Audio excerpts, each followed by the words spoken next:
Charlie born in heaven and Emily banished to hell? The Ruddy Hotel AU swaps the roles of the original characters along with their personalities and motives. Alistar exerts overwhelming control over all the circles of hell, while Vox steps into his shoes to help Emily with her plans to bring hope to sinners, albeit for his own gain.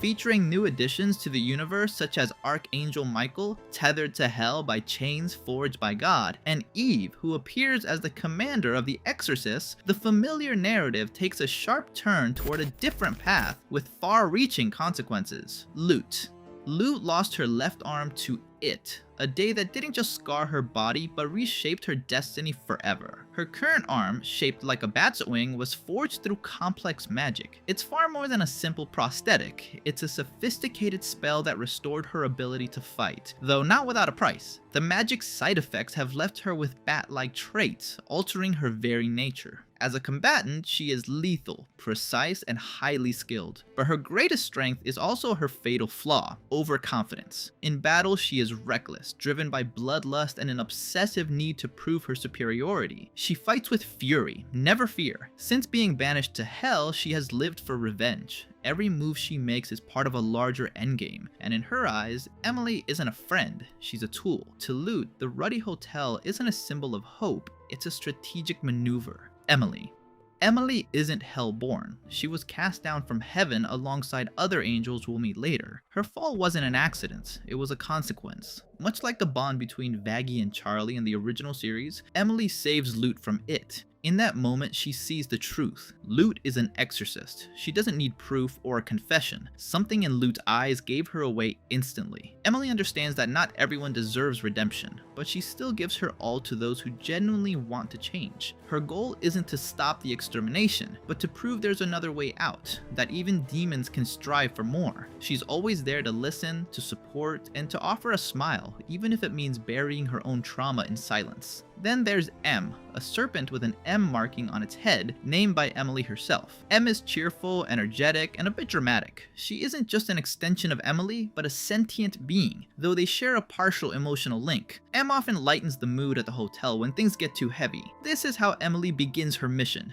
not with a rebellion, but with hope. Vox. 7 years ago, Vox suffered a crushing defeat at Alistar's hands, a humiliating loss that left a deeper mark than he'd ever admit. In the aftermath, he made a radical choice, to rebuild himself as a cyborg. Except for his torso, all his limbs are mechanical. Every part was replaced with cutting-edge tech, not just for power, but to ensure he'd never be humiliated like that again. Despite his transformation, he retained certain aquatic traits, a dorsal fin on his back and gills along his ribs. This blend of organic and artificial makes him deeply unsettling. A detail few notice is his power cable. It acts as a physical manifestation of his true emotions, reacting even when his face remains a mask of indifference. Because of this, he's constantly trying to keep it in check. He also has a peculiar addiction to coffee-flavored cigars, a ritual he claims keeps him focused. His right hand isn't entirely physical. It's a hologram, capable of interacting with the world as if it were real. This version of Vox doesn't just crave power, he craves invincibility. Archangel Michael. In this AU, Michael, or Mike, takes a fascinating turn as Lucifer's counterpart. While he usually appears calm and collected, his true form is a majestic feathered dragon. His wings are tattered and scorched, the result of using them to shield Sarah and Emily during their fall to hell, absorbing the impact at a terrible cost. To pass the time, he takes up origami or writes novels, an unexpected hobby for a being of his stature that shows his mind is never truly at rest. However, there's a warning. When Mike loses his temper, his hair erupts into blue flames. But the darkest part of his existence is the invisible golden chains forged by God. One end binds his body, while the other is tethered to the very core of hell. They aren't symbolic, they limit his power,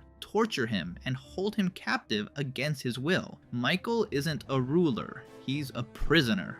Baxter. Baxter possesses a rather unique trait, bioluminescence. It's more than just an aesthetic quirk. His body glows naturally, intensifying based on his mood or the amount of energy he's outputting. In the past, he was an employee of Vox, working under his command to perfect his technical expertise, though their relationship was never simple, let alone equal. He also has a glaring weakness. He is extremely sensitive to bright light. His goggles are his lifeline. They don't just allow him to see clearly, they protect him and prevent the light from disorienting him. Though he was sent to the hotel by Alistar, his true intentions aren't as transparent as they seem. To add to the mystery, he has built a secret underground laboratory directly beneath the hotel with Vox's help.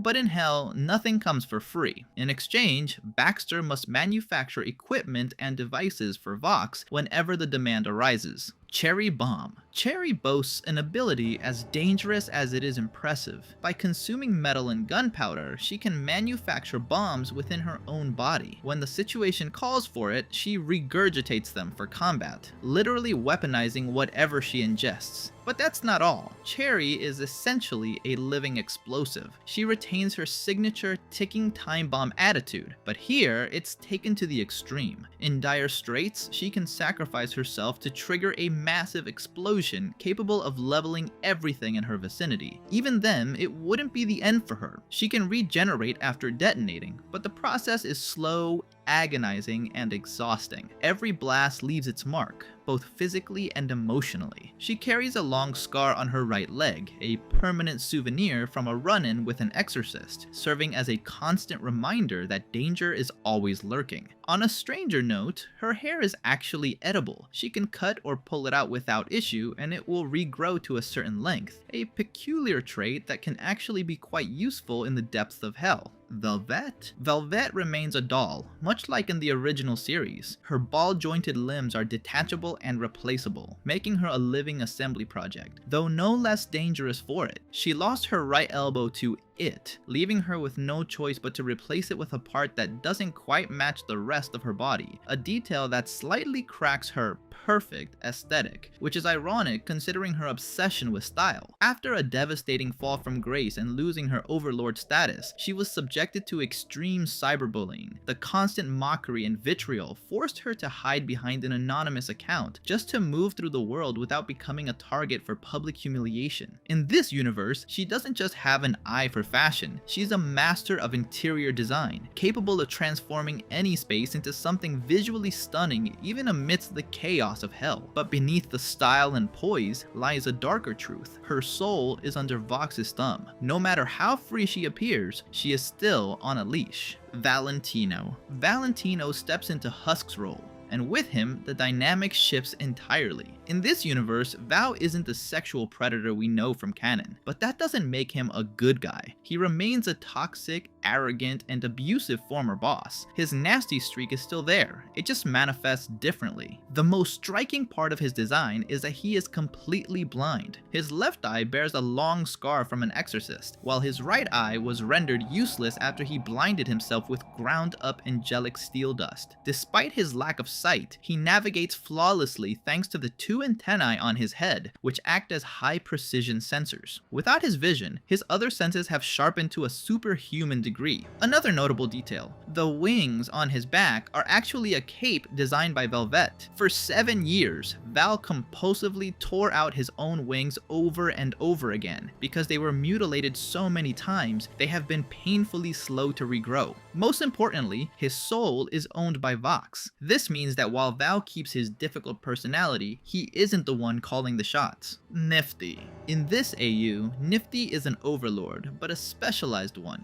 She is the tailor overlord. Her entire sphere of influence revolves around high fashion, design, and dressmaking. Her garments are highly sought after across the Pride Ring, particularly in Cannibal Town. proving she's far more than a hobbyist. She is a power player in Hell's social hierarchy. She is known to have a close professional bond with Stolas, serving as his favorite tailor, a connection that grants her rare access to the higher echelons of Hell. Her personality is defined by her isolation. She works completely alone, as no one can truly stomach or even comprehend her eccentric behavior. In terms of power, she can sew any material into anything she desires, provided she has her tools. However, her most unsettling ability is puppet couture. She can physically control anyone wearing a garment she created, turning fashion into a tool of direct manipulation. Furthermore, she keeps a meticulous dollhouse that perfectly replicates every corner of the Golden Era territory. Through this model, she can track the movements of anyone within the zone, maintaining total surveillance in miniature. Owning the luxury brand Moirai, this Nifty is a far cry from the cleaning-obsessed girl we know. Here, she is strategic, powerful, and deeply dangerous. Husk. Husk is the overlord of gambling, presiding over a massive chain of casinos throughout the Pride Ring under the brand Roulette. Though he still holds significant power through the betting industry, he's far from free. He owes a massive debt to Alistar and is forced to work for him, a dynamic he loathes with every fiber of his being. He remains loyal only because his options have run out. He possesses a fascinating but cursed ability. He can siphon the luck of others for himself, and even manipulate his own luck line to alter his destiny. However, messing with the fabric of fate is never easy. This power takes a severe physical and mental toll on him, a lesson he learned the hard way. Despite his high status position, he remains the same grumpy, cynical alcoholic he's always been. Alistar. Alistar takes Vox's place, and in this version, he feels significantly more menacing. While he remains the radio overlord,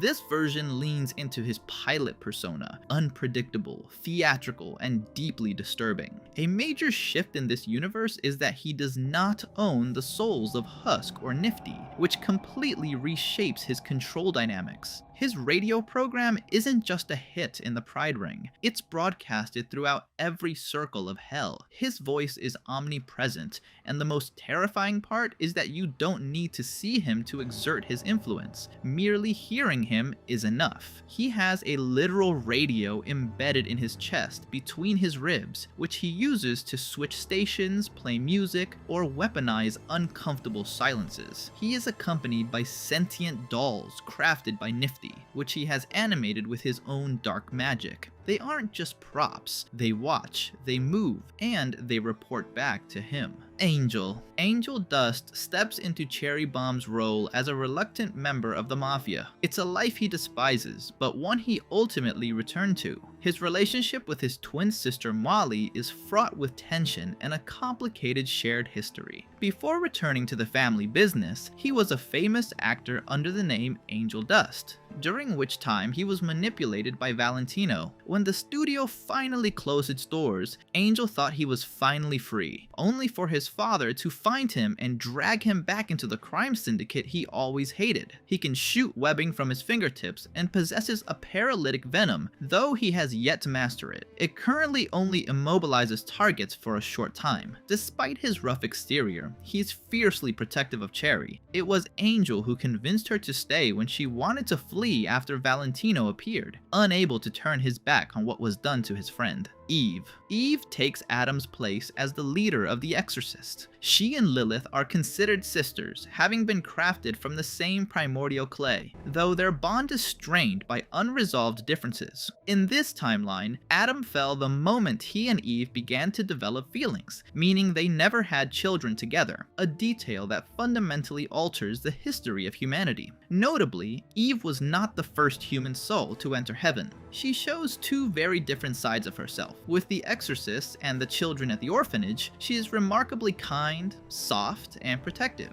However, around other high-ranking angels, she's cold and often rude, preferring to project a hardened exterior rather than show vulnerability. Every night before the extermination, she prays for mercy for the souls marked for deletion. She does her duty, but she carries the weight of it in her heart. Agatha. Vaggie, known as Agatha in this universe, is as firm as ever, but she isn't quite as rigid as she seems. She wears a moth-shaped bow on her neck that can actually move, a gift from Charlie. She even dyed streaks of her hair pink to match Charlie's, a small but deeply sentimental gesture. She views Eve as an older sister and trusts her more than she'd ever admit. Agatha struggles with a deep-seated sense of inadequacy, often feeling she isn't worthy of Charlie's affection, even though Charlie has never given her reason to doubt it. Her priority is absolute: protecting heaven and the orphans at all costs. During her confrontation with Lute, she made a calculated decision to only take Lute's wings rather than her arm. While she and Charlie have fundamental disagreements regarding the possibility of redemption, it doesn't diminish the love they feel for one another. She acts tough because she believes she has to, not because she lacks a heart. Lucifer Morningstar. Lucifer Morningstar serves as the prince of the heavenly host and the highest-ranking seraph. Having taken on the mantle once held by Michael, he's now the general of God's army. He still has a fondness for ducks, especially rubber ones, and used to spend his time crafting figures of them, but the crushing weight of his duties has forced him to set that hobby aside. He lives under a constant,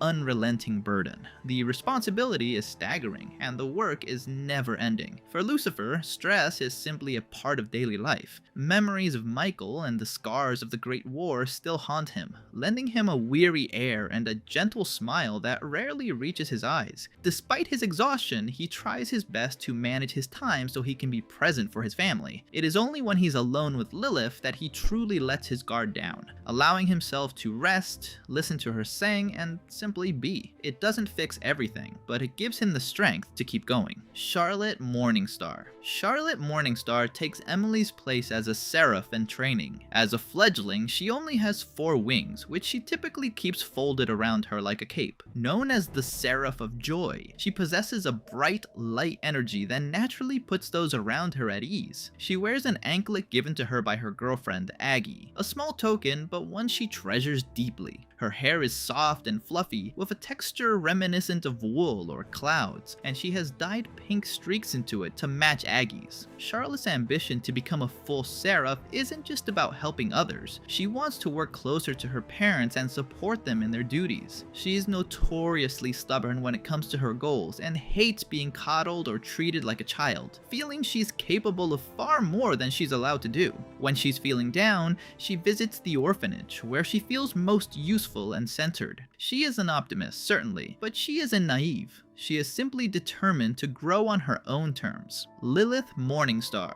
Lilith and Eve are sisters, both crafted from the same primordial clay. Though they share a common origin, their relationship is anything but simple. It is a tense, complex bond, defined by a long history of unresolved conflict. In this universe, Lilith is a seraph, and the youngest member of the High Seraphim Council, a position she earned through sheer merit rather than favoritism. For a long time, other angels looked down their noses at her, questioning her place and doubting her capabilities.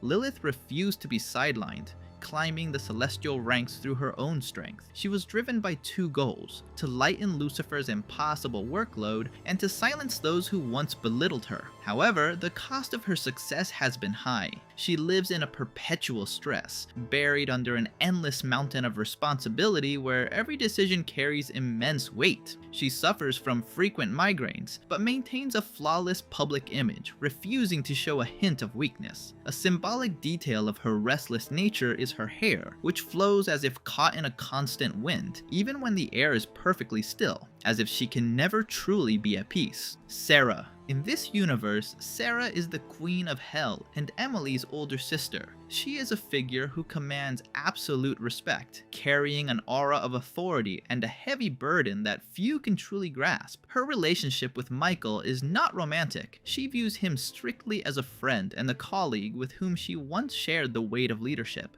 Or at least she did, until she vanished. Sarah has been missing for 700 years, though in the eyes of a seraph, 700 human years are equivalent to only a single year. This time dilation makes her absence even more enigmatic. Alongside Michael, she was one of the architects of the Ars-Goetia royal family, establishing a strategic power structure that would define Hell's trajectory for centuries. Currently, however, her relationship with Michael is fractured. Something happened between them, something devastating enough to shatter the trust they once shared. Sarah isn't just an absent queen, she is a ghost in the machine whose silence continues to destabilize the balance of Hell.